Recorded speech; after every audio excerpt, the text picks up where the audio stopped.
അവരുടെ അധ്യാപന ജീവിതത്തിൽ ഒരിക്കലും മറക്കാനാവാത്ത ഒരു സന്തോഷകരമായ ഒരു അനുഭവം ഒന്ന് വിവരിക്കാമോ? ആരംഭിക്കുന്നത് ചേന്നമംഗല്ലൂർ ഹൈസ്കൂളിൽ വെച്ചാണ്. അവിടെ ഞാൻ ഒരു കൊല്ലം വർക്ക് ചെയ്തിട്ടുണ്ട്. അവിടുന്ന് ശേഷം ഞാൻ എൻ്റെ അധ്യാപക ജീവിതം നയിച്ചത് വളയം ഗവൺമെൻറ് ഹൈസ്കൂളിലാണ്. സുമാർ ഒരു 1.5 കൊല്ലം, ഒരു കൊല്ലത്തിലധികം, 1.25 കൊല്ലം ഇവിടെ ജോലി ചെയ്തിട്ടുണ്ട്. പിന്നെ ഞാൻ ജോലി ചെയ്തത് ബാലുശ്ശേരി ഹൈസ്കൂളാണ്. ഏതാണ്ട് 6 മാസം ഇവിടെ ജോലി ചെയ്തിട്ടുണ്ട്. പിന്നെ ഞാൻ ജോലി ചെയ്തത് റഹ്മാനിയ ഹൈസ്കൂൾ ആയഞ്ചേരിയാണ്. 7 വർഷം അവിടെ ജോലി ചെയ്തു. 64 മുതൽ അവിടെ 68 മുതൽ അവിടെ ജോലി ചെയ്ത് 76-ലാണ് അവിടെ നിന്നിങ്ങോട്ട് പോകുന്നത്. അതിന് ശേഷം ഞാൻ വന്നത് ഇവിടെ ക്രിസൻ്റ് ഹൈസ്കൂളിലാണ്. ഒരു സ്കൂളൊക്കെ ഉണ്ടാക്കാനുള്ള ഞങ്ങളൊക്കെ അതിന് വലിയൊരു ചരിത്രമുണ്ട്. ഒരുപാട് പ്രാവശ്യം പറഞ്ഞാൽ തീരാത്ത ഒരു ചരിത്രമാണ്. അത് ഞാൻ നിങ്ങളുടെ മുമ്പാകെ വെക്കുന്നില്ല. അപ്പോൾ ഈ ആയഞ്ചേരി സ്കൂളിൽ നിന്ന് എനിക്ക് പല അനുഭവങ്ങളും ഉണ്ടായിട്ടുണ്ട്. ആയഞ്ചേരി സ്കൂളിൽ തന്നെ ഞാൻ എത്തപ്പെടുന്നത് ഒരു ദിവസം രാത്രി 11 മണിക്ക് എന്നെ അവിടെ ഒരു സ്കൂൾ പാസ്സായി. അവർക്കൊരു ഹെഡ്മാഷെ കിട്ടുന്നില്ല, അവർക്ക് ഇഷ്ടപ്പെട്ടൊരു ഹെഡ്മാഷെ കിട്ടുന്നില്ല. അപ്പോൾ ആരോ എൻ്റെ പേര് സജസ്റ്റ് ചെയ്ത്, ഇങ്ങനെ വാണിമേലുണ്ട് ഒരാൾ, ഒരു കുഞ്ഞബ്ദുള്ള മാഷ് എന്ന് പറയുന്ന അയാളെ പോയി പിടിച്ച് കിട്ടിയാൽ നമുക്ക് പറ്റൂ എന്ന്. കാര്യാട്ട കുഞ്ഞുമുദ ഹാജിയാണ് അതിൻ്റെ മാനേജർ. എന്നെ 2 ആൾ കൂട്ടാൻ വന്ന് രാത്രി ഉറങ്ങാൻ കിടക്കുമ്പോൾ ഏതാണ്ട് ഒരു 11 മണിയായി. അങ്ങനെ കൂട്ടാൻ വന്ന് ഹെഡ്മാഷാവാൻ വേണ്ടിയിട്ടാണ്. അങ്ങനെ രാത്രി 11 മണിക്ക് ഇറങ്ങുമെന്ന് പറഞ്ഞിട്ട് എന്നോട്, ഞാൻ കേടുവെന്നൊന്നും മനസ്സിലാകുന്നില്ല, നമുക്കൊരുത്ത് പോകാനുണ്ട് എന്ന് പറഞ്ഞു. അപ്പോൾ ഈ ഷർട്ടും മുണ്ടും ഇല്ലെങ്കിൽ എടുക്ക് ഒരു ജോഡ് അധികം എടുത്തോന്ന് പറഞ്ഞു. അങ്ങനെ ഒരു ജോഡ് അധികം എടുത്ത് ജീപ്പ് കയറി അന്ന് വടകര പാണ്ഡികശാലയിലെ കൊപ്ര പാണ്ഡികശാലയിൽ എന്നെയും കാത്തിരിക്കുകയാണ് കാര്യാട്ട കുഞ്ഞമ്മദാജി. അങ്ങനെ കാര്യാട്ട കുഞ്ഞമ്മദാജിയും കൂട്ടി അങ്ങനെ ഞങ്ങൾ പോയതാണ് കാര്യാട്ട്. അന്ന് അവിടെ കമ്പനി പീടിയെടുത്തപ്പം വയൽ മുഴുവൻ വെള്ളം നിറഞ്ഞിരിക്കുന്നു. അങ്ങനെ കാര്യാട്ട് തോണി കയറി കാര്യാട്ട് കഴിഞ്ഞ് അവിടെ കിടന്നുറങ്ങി രാവിലെ നമ്മൾ റഹ്മാനിയ ഹൈസ്കൂളിലേക്ക് പോയി. അങ്ങനെ അവിടെ എന്നെ ഹെഡ്മാഷാക്കി ചാർജ് എടുത്തു. അവിടെ ഞാനൊരു 7 കൊല്ലം വർക്ക് ചെയ്തു. അവിടെ ഈ വിദ്യാഭ്യാസപരമായിട്ട് വലിയൊരു ബോധമൊന്നുമില്ലാത്ത മാനേജ്മെൻറ്റാണ്. യാതൊരു സൗകര്യവും 2 ഡിവിഷൻ കുട്ടികളുണ്ട് അവിടെ. 2 ഡിവിഷൻ കുട്ടികൾ ഇങ്ങനെ ഒരു 3 കാലും ഒക്കെ ഉള്ള ബെഞ്ചുകളെ കുറേ ഉള്ളൂ. ഒന്നും ആയിട്ടില്ല, പെട്ടെന്ന് സ്കൂൾ പാസ്സായതില്ലേ. അപ്പോൾ മാനേജ്മെൻറ്റിനൊന്നും ഇത് പെട്ടെന്ന് ഉണ്ടാക്കാൻ കൊടുക്കാനൊരു സമയം വേണമല്ലോ. അങ്ങനെ അവിടെ 7 മാസമായി. രാവിലെ വീട്ടിൽ നിന്ന് നടക്കും, മുഴുവൻ നടക്കും. നിങ്ങൾക്ക് അതിൻ്റെ ദൂരം അറിയറ്റാ. നിങ്ങൾക്ക് ഇവർ മാഷന്മാരോടൊന്ന് ചോദിച്ചു നോക്കണം, നിങ്ങൾ എത്ര ദൂരമുള്ളതെന്ന്. ഇവിടുന്ന് ആയഞ്ചേരിക്ക് മുഴുവൻ നടക്കും. വീട്ടിലെ ആളില്ലാത്തതുകൊണ്ട് വീട്ടിലെത്തണം. ഉമ്മ ഒരു 6 മണിക്കൊരു 10 ചുറ്റ് എന്നാൽ അതും തിന്നിട്ട് നടന്നാൽ 10:15 നടന്നിട്ട് അവിടെ എത്തുക. മുഴുവൻ ഒരു ബസ്സും ഇല്ല, ഒരു കാറും ഇല്ല, ഒന്നുമില്ല. ഏതെങ്കിലും ഒരു തോണി കിട്ടിയാൽ കിട്ടി, അത്രയേ ഉള്ളൂ. വയലിലൊക്കെ വെള്ളം കയറിയാൽ തോണി കിട്ടും, വാഹനം കിട്ടും. അങ്ങനെയുള്ളൊരു സ്കൂളിൽ ഞാൻ പോയി ചേർന്നതാണ്. ചേർന്നിട്ട് ഒരു 3 മാസത്തോളം അവിടെ മാഷന്മാരൊന്നുമില്ല.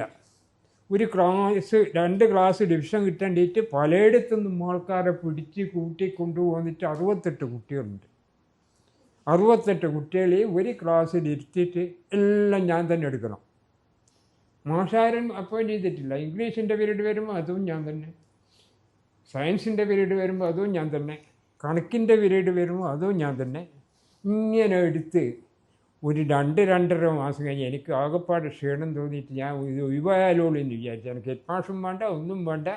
അത് ഞാൻ അപേക്ഷ പറയുകയും ചെയ്തു. എനിക്ക് തുടർന്നിട്ട് ഇവിടെ ഹെഡ്മാഷാകാനാവൊന്നും സാധ്യമല്ല, അല്ലെങ്കിൽ ഞാനിവിടുന്ന് പോകുന്നൊക്കെ അല്ലെങ്കിൽ എന്നെ PSC ലിസ്റ്റിൽ വന്ന ആളാണ് ഞാൻ. കുഞ്ഞമ്പത് വക്കീലിൻ്റെ നിർബന്ധം കൊണ്ടാണ് ഞാൻ അവിടെ നിന്നത്, അല്ലെങ്കിൽ ഗവൺമെൻറ് സർവീസ് വരെ മാറുമായിരുന്നു. അപ്പോൾ അവിടെ ഇങ്ങനെ നിന്നപ്പോൾ ഏതാണ്ട് ഓണത്തിനടുപ്പിച്ചിട്ട് ഒരു ക്ലാസ് എടുക്കാൻ അന്ന് പൂട്ടാൻ നോക്കുമ്പോൾ ഒരു ചെറിയൊരു സ്റ്റേജ് അയവക്കാർ എന്നിട്ട് ഒരു സ്റ്റോളും അതിലുണ്ട് 10-60 കുട്ടികൾ ബെഞ്ചുമേൽ ഇങ്ങനെ ഓരോ ബെഞ്ചുമേലും 8-9 കുട്ടികൾ ഇങ്ങനെ ഇരുന്നിട്ട് ഇങ്ങനെ ക്ലാസ് എടുത്തുകൊണ്ടിരിക്കുമ്പോൾ ഒരാൾ ബാക്കിൽ നിന്ന് ഒരു കുട്ടി ഊന്നും പറഞ്ഞിട്ട് ആരോടാ സ്റ്റാൻഡപ്പ് എന്നറിയും. നോക്കുമ്പോൾ ഒരു കുഞ്ഞിക്കേളു എന്ന് പറയുന്നൊരു കുട്ടിയാണ്. KP കുഞ്ഞിക്കേളു, ചേരാപുരത്തു നിന്ന് വരുന്നൊരു കുട്ടിയാണ് KP കുഞ്ഞിക്കേളു എന്ന് പറഞ്ഞു. എന്നിട്ട് കൂക്കിയിട്ട് ചോദിച്ചു. അത് ബാങ്കിൻ്റെ നേരമായതുകൊണ്ട് ഞാൻ ബാങ്ക് കൊടുത്താന്ന് പറഞ്ഞു. ഏതാണ്ട് ഉച്ചയായിരുന്നു. അപ്പോൾ എനിക്ക് നല്ല ദേഷ്യം പിടിച്ച്. അപ്പോൾ ഞാൻ ഈ കുട്ടീനെ പറഞ്ഞേച്ച് ഒരു വടിയെടുത്ത്, ദേഷ്യം പിടിച്ചിട്ടെങ്കിലോ കുട്ടീനെ പരിക്കോട് കൂടി അടിക്കാനുള്ളൊരു ഉദ്ദേശമൊന്നുമില്ല കേട്ടോ. ഒരു വടിയെടുത്ത് കൊണ്ടുവന്നു. ഞാനോട് ഇങ്ങോട്ട് ചെയ്തിട്ട് വന്ന്, ഇവൻ ചേരാവരത്തെ വലിയൊരു കുറുപ്പിൻ്റെ മകനാണ് ഈ KP കുഞ്ഞിക്കുള്ളു എന്ന് പറഞ്ഞു, ചേരാവരത്ത്. അപ്പോൾ ഞാൻ കൈ അങ്ങനെ പിടിച്ചിട്ട് അടിക്കും പോലെ ആക്കി നല്ലൊരു അടി കൊടുത്തു. മേശക്ക പണ്ടി എന്നെ സ്കൂളിനാണ് അടിച്ചത്. ഞാൻ വിദ്യാർത്ഥികളെ തക്കുമ്പോൾ എപ്പോഴും കാഴ്ചക്കാരെ ബോധ്യപ്പെടുത്തിയിട്ട് അവന് അടി കൊള്ളാത്ത, ഭാഗ്യത്തിന് കൊള്ളാതായിപ്പോയ ഒരു സ്വഭാവത്തിലാക്കി മാറ്റുന്നൊരു സ്വഭാവമുണ്ട്. അങ്ങനെയാണ് അടിച്ചത്. അങ്ങ് അടിച്ചു കൊടുത്തു. 2 അടി. അപ്പോൾ അന്ന് 2 പീരീഡും കൂടി കഴിഞ്ഞതിൻ്റെ ശേഷം ഓണത്തിൻ്റെ പൂട്ടം പൂട്ടി ഞാനിങ്ങ് നാട്ടിലേക്ക് പോകുന്നു. നാട്ടിലേക്ക് പോന്നപ്പോൾ ഇത് വലിയ ഒച്ചയായി.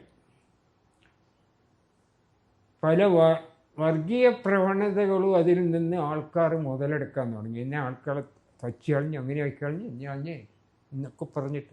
അപ്പോൾ കാര്യമായിട്ട് കുഞ്ഞമ്മദിൻ്റെ അജിൻ്റെ അടുത്തേക്ക് ഒരു റെപ്രസെൻറ്റേഷൻ പോയി. ഇങ്ങനെ വാണി എന്നൊരാൾ വന്നിട്ട് ഞങ്ങൾ വല്ലാണ്ട് അടിച്ചു കളഞ്ഞ്, അങ്ങനെയാക്കി കളഞ്ഞ്, ഇങ്ങനെയാക്കി കളഞ്ഞ് എന്നൊക്കെ പറഞ്ഞിട്ട് കംപ്ലയിൻറ്റ് മാനേജറുടെ അടുത്തേക്ക്. അപ്പോൾ ഞാൻ അയാൾ അതിനൊന്ന് കേട്ടാൽ ചിരിച്ചു കളഞ്ഞ് കാര്യമെല്ലാം അന്വേഷിച്ച്.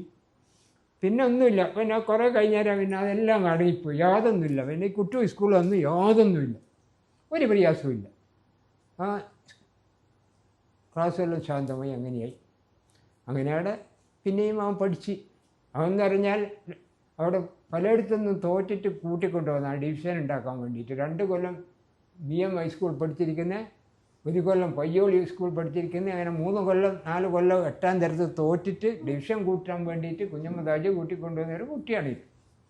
അപ്പോൾ അങ്ങനെ അവൻ പഠിച്ച് പിന്നെ ഒന്നുമില്ല, അവനെ കൊണ്ട് കുഴപ്പമൊന്നുമില്ല. ഞാൻ പോരുന്നവർ ഒരു കുഴപ്പമില്ല. പിന്നെ അവന് 10ാം തരം തോറ്റുപോയി എന്നാണ് എനിക്ക് തോന്നുന്നത്. 10ാം തരം തോറ്റവനും പോയി. അങ്ങനെ കഴിഞ്ഞ് അങ്ങനെ ഞാൻ ഇവിടെ വന്നിവിടുന്ന് ടീച്ചറുമില്ലായി. അങ്ങനെ ഇവിടുന്ന് പിരിഞ്ഞതിൻ്റെ ശേഷം ഞാൻ കൃഷി ചെയ്യാൻ പോകും മലയിൽ. കീശയെന്ന് ഫോണടിയിൽ മെഷീൻ ഇങ്ങനെ അടിച്ചുകൊണ്ടിരിക്കുമ്പോൾ ഫോണടിയിൽ ഇത് വലിയ ബുദ്ധിമുട്ടായില്ലേ. മെഷീൻ അവിടെ വെച്ചിട്ട് പിന്നെയും ഫോൺ എടുത്തിട്ട് ആരാന്ന് ആടെ അടിയിട്ട് നിരിച്ച്. ഒരിക്കലടിഞ്ഞ് എടുത്തില്ല. പിന്നെയും ചെത്തിക്കൊണ്ടിരുന്നു. പിന്നെ എടുത്തില്ല. 2-3 അടിഞ്ഞേരം പിന്നെ ആ മെഷീൻ അവിടെ ഓഫാക്കി അവിടെ വെച്ച് പിന്നെ തടിയും എടുത്തു. ഹലോ മാഷാൻ ചോദിച്ചു എന്നോട്. അതാരാൻ ചോദിച്ചു. ഞാനാ കുഞ്ഞിക്കുള്ളു വന്നത്. എന്ത് കുഞ്ഞിക്കുള്ളു? എന്നോടെല്ലാം മറന്നു വയ്ക്കില്ലേ. 10-22 കൊല്ലം കഴിഞ്ഞിരിക്കുന്നു. ഏതാ കുഞ്ഞിക്കുള്ളു? എന്താ സാറേ നിങ്ങൾ എന്നോട് മറന്നുപോയോ? നിങ്ങൾ എന്നെ എത്ര അടിച്ചിട്ട് എനിക്ക്? അപ്പം പിന്നെ എനിക്ക് ഓർമ്മയായി. ചേരാവരത്ത് KP കുഞ്ഞിക്കുള്ളു അല്ലേ? എനിക്ക് സാറൊന്ന് കാണുമെന്ന് വലിയൊരാഗ്രഹമുണ്ട്. വീട് എഴുതിയ അങ്ങനെ ഇങ്ങനെയെന്നൊക്കെ ചോദിച്ചു. ഇങ്ങനെ ഞാൻ അത്ഭുതപ്പെട്ടു. ഞാൻ വിചാരിച്ചവൻ എന്നോട് വളരെ വെറുപ്പെന്നാണ്. അത്ര അടിയിട്ട് നിരിച്ച്. ഒരിക്കലടിഞ്ഞ് എടുത്തില്ല. പിന്നെയും ചെത്തിക്കൊണ്ടിരുന്നു. പിന്നെ എടുത്തില്ല. 2-3 അടിഞ്ഞേരം പിന്നെ ആ മെഷീൻ അവിടെ ഓഫാക്കി അവിടെ വെച്ച് പിന്നെ തടിയും എടുത്തു. ഹലോ മാഷാൻ ചോദിച്ചു എന്നോട്. അതാരാൻ ചോദിച്ചു. ഞാനാ കുഞ്ഞിക്കുള്ളു വന്നത്. എന്ത് കുഞ്ഞിക്കുള്ളു? എന്നോടെല്ലാം മറന്നു വയ്ക്കില്ലേ. 10-22 കൊല്ലം കഴിഞ്ഞിരിക്കുന്നു. ഏതാ കുഞ്ഞിക്കുള്ളു? എന്താ സാറേ നിങ്ങൾ എന്നോട് മറന്നുപോയോ? നിങ്ങൾ എന്നെ എത്ര അടിച്ചിട്ട് എനിക്ക്? അപ്പം പിന്നെ എനിക്ക് ഓർമ്മയായി. ചേരാവരത്ത് KP കുഞ്ഞിക്കുള്ളു അല്ലേ? എനിക്ക് സാറൊന്ന് കാണുമെന്ന് വലിയൊരാഗ്രഹമുണ്ട്. വീട് എഴുതിയ അങ്ങനെ ഇങ്ങനെയെന്നൊക്കെ ചോദിച്ചു. ഇങ്ങനെ ഞാൻ അത്ഭുതപ്പെട്ടു. ഞാൻ വിചാരിച്ചവൻ എന്നോട് വളരെ വെറുപ്പെന്നാണ്. അത്ര ആൾക്കാരുടെ മുമ്പിലിട്ടിട്ട് അടിച്ചതില്ലേ. ഇപ്പോൾ വലിയൊരു വെറുപ്പാണ്. അപ്പോൾ ഇത്ര സ്നേഹിച്ചൊരു മനുഷ്യനെ ഞാൻ കണ്ടിട്ടില്ല. അപ്പോൾ ഒരു സ്റ്റുഡൻറ്റിനെ ശിക്ഷിച്ചാലും ഒരു അധ്യാപകനെ സംബന്ധിച്ചിടത്തോളം ഏറ്റവും സംതൃപ്തി, ഞാൻ എൻ്റെ ജീവിതത്തിൽ ഏറ്റവും കുറച്ചുകൂടി കൂടുതലായിട്ട് സൃഷ്ടിച്ചൊരു കുട്ടിയാണ് കുട്ടിയുടെ വലിയൊരു ജീവിതത്തിൽ. ശിക്ഷയെന്ന് പറഞ്ഞാൽ പരിക്കൊന്നുമില്ല, എന്നാലും അന്നത്തെ അവൻ്റെ ആ സ്വഭാവത്തിനനുസരിച്ചിട്ട് കുറേ കൂടുതലായിട്ട് എൻ്റെ ദൃഷ്ടിയിൽ, എൻ്റെ അനുഭവത്തിൽ സൃഷ്ടിച്ചൊരു കുട്ടിയാണ്. ആ കുട്ടി പോലും 25-35 കൊല്ലം കഴിഞ്ഞിട്ട് ഞാൻ ഇവിടുന്ന് റിട്ടയർഡായിട്ടാണ് പോയി എത്തുന്നത്. എന്നെ വിളിക്കണമെങ്കിൽ ഒരു കുട്ടിക്കൊരു അധ്യാപകനോട് എത്ര സ്നേഹം ഉണ്ടാവും എന്നുള്ളത് ഞാൻ വിചാരിച്ചു.